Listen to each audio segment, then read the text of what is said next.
I've always been a bit of a loner, even as a kid. The name's Veronica, and I've got a knack for keeping myself busy. Don't get me wrong, I'm not antisocial or anything. I just prefer my own company most of the time. My mom, bless her heart, recognized my independent streak early on. Instead of trying to change me, she channeled it into something productive. She introduced me to the world of cooking when I was barely tall enough to reach the kitchen counter. I soaked it all up like a sponge. Mom didn't just teach me recipes, she taught me to understand food. We'd go to cafes and restaurants all over town, and she'd break down each dish for me. As I grew older, my fascination with food only intensified.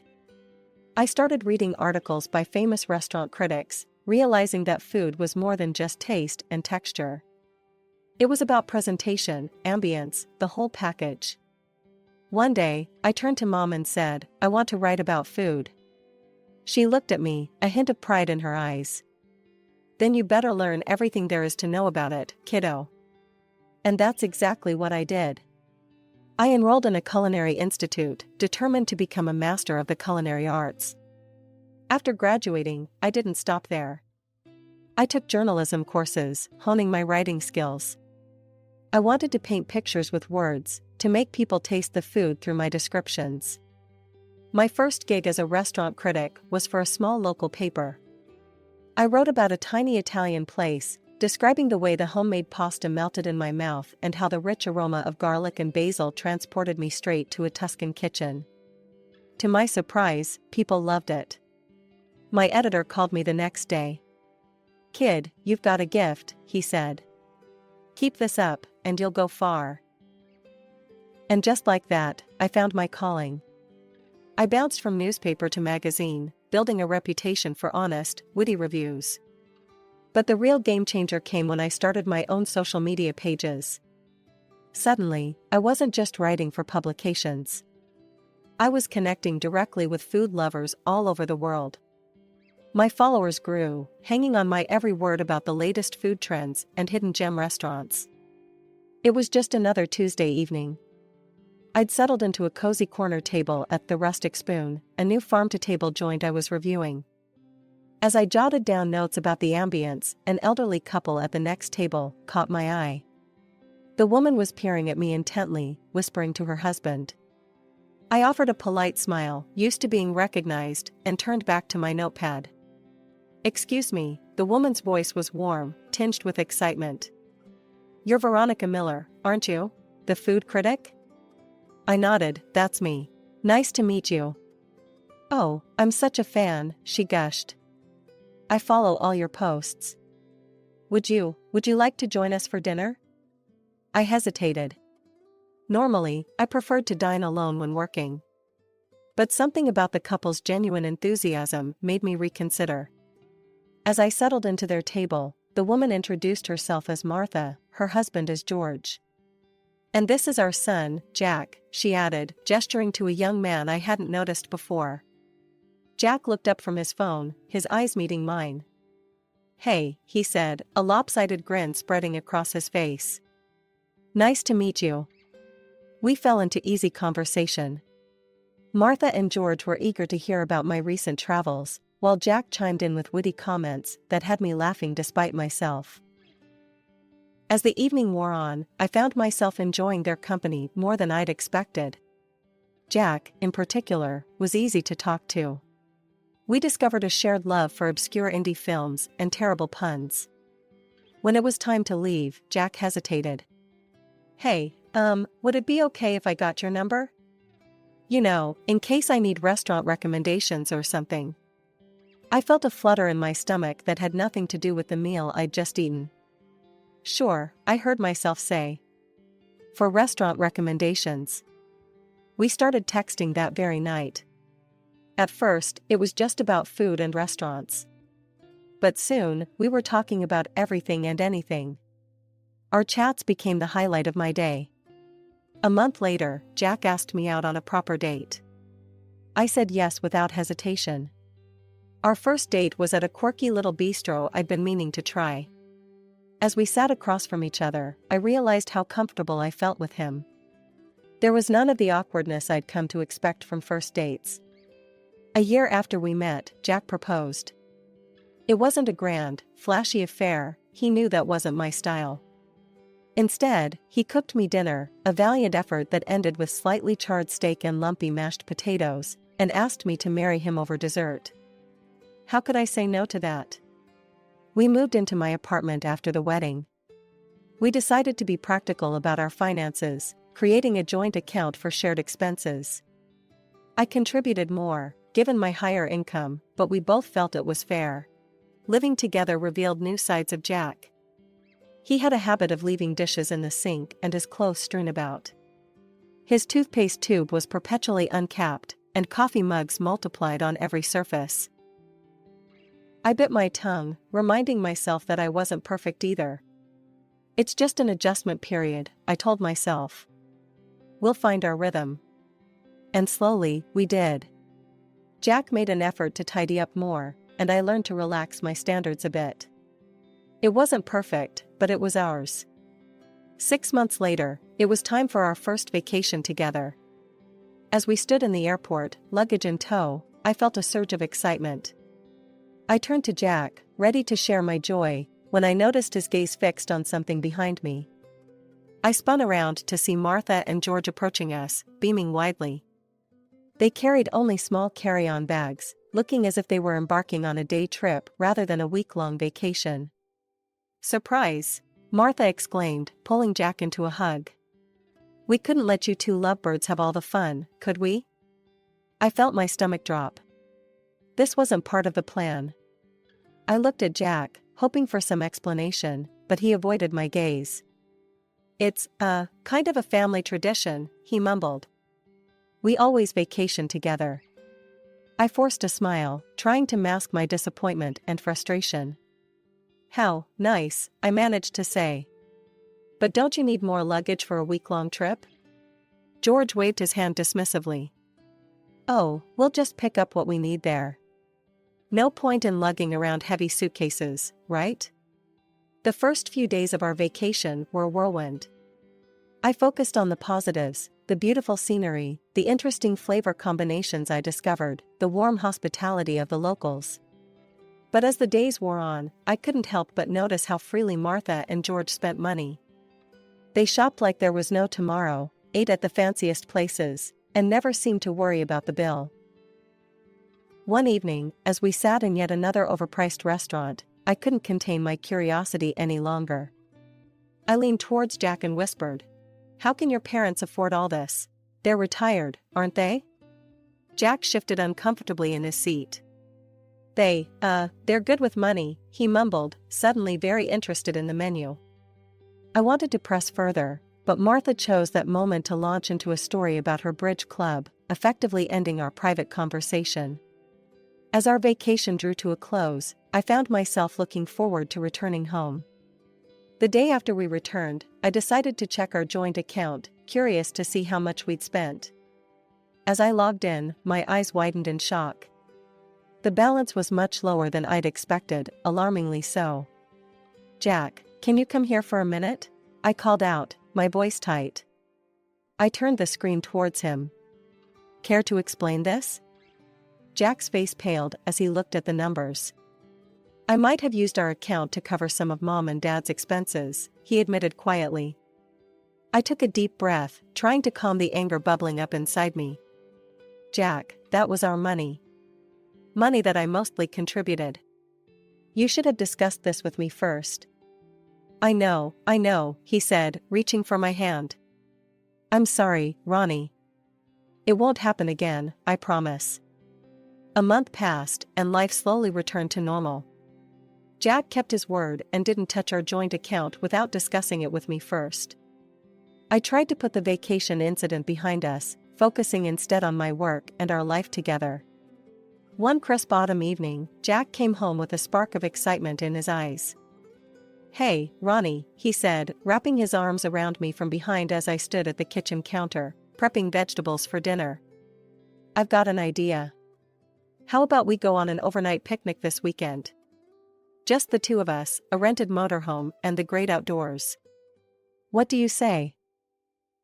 The idea was appealing. We spent the next few days preparing for our mini adventure. I packed a cooler full of gourmet sandwiches, homemade potato salad, and a bottle of wine. Jack handled the logistics, renting a compact motorhome and mapping out our route. We arrived at the campsite by mid-afternoon. The area was beautiful, surrounded by towering pines and a crystal-clear lake. Jack maneuvered the motorhome into our assigned spot, and we stepped out to enjoy the fresh air. That's when I saw it. A familiar car pulling into the spot next to ours. Martha and George emerged from the car, waving enthusiastically. "Surprise!" Martha called out. "We thought we'd join you for your little getaway." I turned to Jack, hoping to see shock on his face that matched my own. Instead, he looked sheepish, avoiding my gaze. "Jack," I said, my voice low and controlled. "Did you tell them about our trip?" Before Jack could respond, Martha bustled over, pulling me into a tight hug. "Oh, isn't this exciting? A family camping trip." I forced a smile, noticing that once again, they had arrived without any supplies. No tent, no food, not even a change of clothes.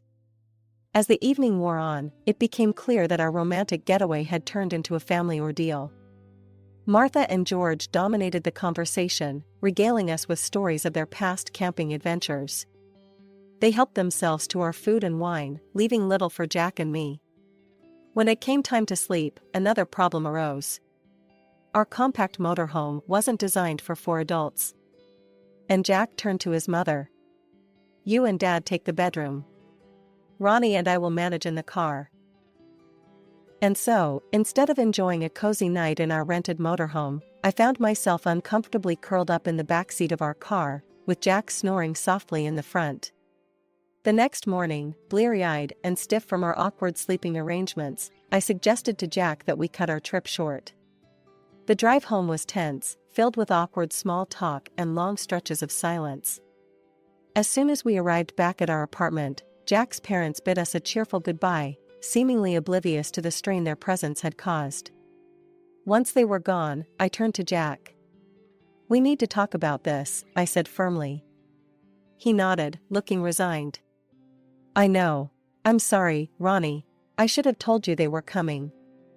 "It's not just about that," I sighed. "It's about boundaries, Jack. Your parents can't keep barging into our lives like this. We need to set some ground rules." Jack nodded slowly. "You're right, I'll talk to them." A couple of days after our return, I was in the kitchen testing a new recipe when the doorbell rang. To my surprise, Martha and George were standing there, bright smiles on their faces as if the vacation fiasco had never happened. "Veronica, dear," Martha exclaimed, giving me a quick hug as they bustled in. "We need your expertise. We were wondering if you could tell us which restaurants in the city have the most delicious dishes?" "Well," I said, caught off guard by the question, "there are quite a few excellent places. The French bistro downtown, Le Petit Canard, is fantastic. And Sakura Sushi on Fifth Avenue has some of the best sushi I've ever tasted." "Why do you ask?" Martha's eyes gleamed with excitement. "Oh, we thought we'd keep an eye out for any open events at these restaurants. You know, so we can go and eat for free." I turned to Jack, who had just walked into the room, hoping he'd back me up. But he just shrugged and said, "Come on, Ronnie. You've got to accept my parents as they are. No use trying to change them." I was speechless. This was crossing a line, wasn't it? But before I could formulate a response, Martha and George had thanked me profusely and left, chattering excitedly about their plans to score free meals. A few days later, I was preparing for a review of a new upscale Italian restaurant, Bella Notte.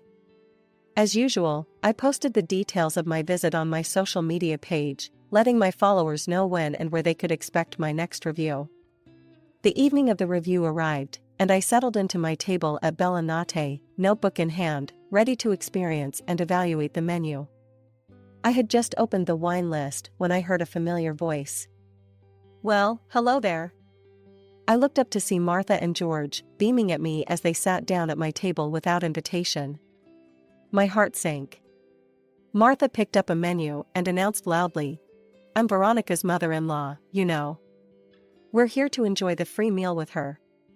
I felt my face grow hot with embarrassment. "Martha," I hissed, "please lower your voice. I'm here to work. You can't just show up like this." But Martha wasn't listening. She raised her voice even more. "Oh, don't be silly, dear. Everyone knows you food critics eat for free. Why shouldn't your family enjoy the perks too? We have every right to be here." I could feel the eyes of nearby diners on us. The head waiter was approaching our table, a concerned look on his face. This was quickly spiraling out of control. "Martha, George," I said, my voice low but firm, "I'm giving you one last warning.